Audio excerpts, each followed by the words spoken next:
Hello friends, myself Patel Dixita from Ashwamik Vidyalaya Killa Pardi.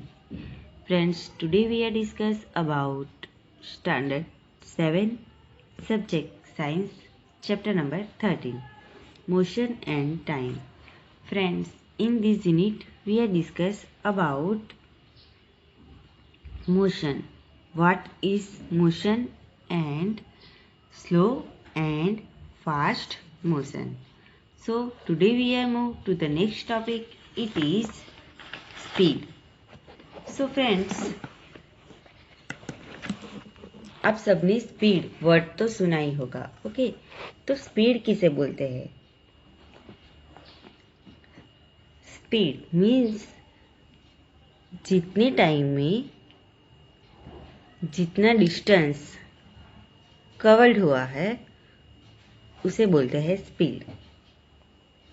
Means suppose हमें कोई time दिया गया है एंड उतने टाइम में हमने जितना डिस्टेंस कवर किया तो उसे बोलते हैं स्पीड. या फिर जितना डिस्टेंस हमने कवर किया वो कितने टाइम में कवर किया तो उसे बोलते हैं speed. You are probably familiar with the word speed. In the examples given above, a higher speed seems to indicate that given distance has been covered in a short time or a larger distance covered in a given time.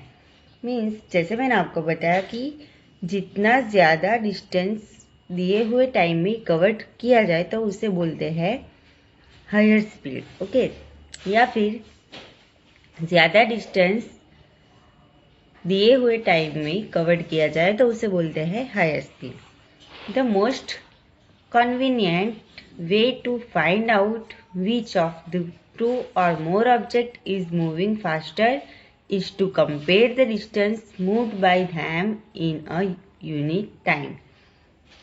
So suppose कोई 2 या 3 vehicles है जिनको हमने किसकी speed ज़्यादा है ये देखने के लिए हमने उनकी रेस लगाई.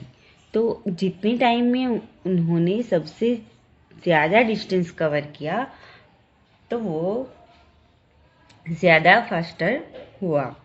तो एक यूनिट टाइम में ये कंपेयर किया जाता है. Thus, if we know the distance covered by 2 buses in 1 hour, we can tell which one is faster.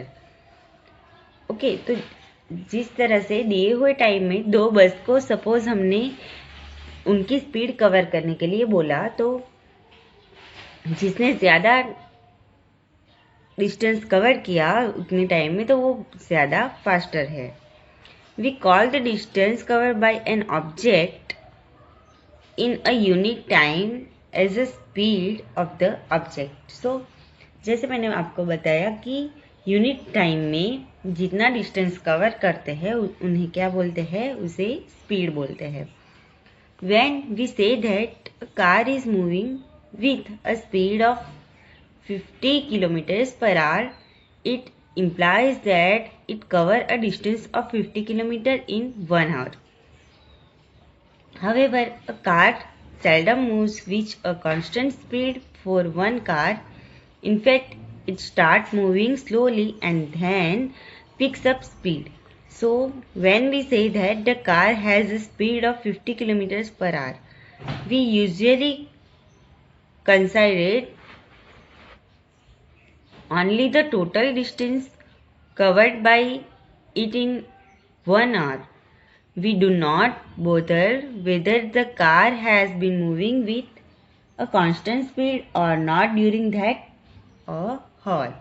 So, किस एक बस ने 50 किलोमीटर का डिस्टेंस एक हार में कंप्लीट किया तो हम बोलेंगे कि उसकी स्पीड कितनी है? 50 किलोमीटर पर आवर्स. बट कोई कार ऐसी है जो कि बहुत ही स्लो चल रही है एंड देन उसने स्पीड पकड़ ली एंड 1 आवर में 50 किलोमीटर्स का डिस्टेंस कवर किया. तो हम क्या कह सकते हैं कि उसकी स्पीड क्या है? 50 किलोमीटर पर आवर. मीन्स वो स्लो है या फास्ट है वो हमें नहीं देखना, हमें क्या देखना है, उसने दिए हुए टाइम में कितना डिस्टेंस कवर किया। The speed calculate here is actually the average speed of the car. In this book, we shall use the term speed for average speed. So, for use, the speed is total distance covered divided by the total time taken. जैसे मैंने आपको बताया कि दिए हुए time में जितना time उसने लिया उतने टाइम में उसने कितना टोटल डिस्टेंस कवर किया. So speed is equal to total distance covered divided by total time taken.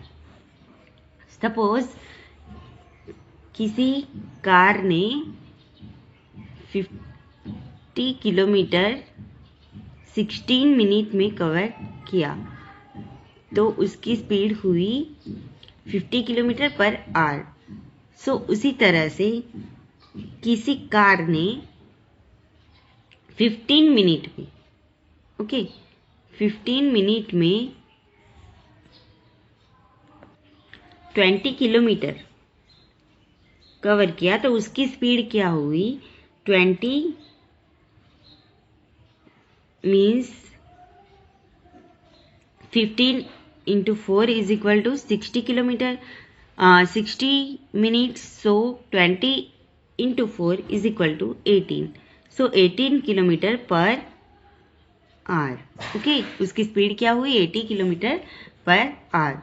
In everyday life we seldom find object moving with a constant speed over long distance or for long duration of time.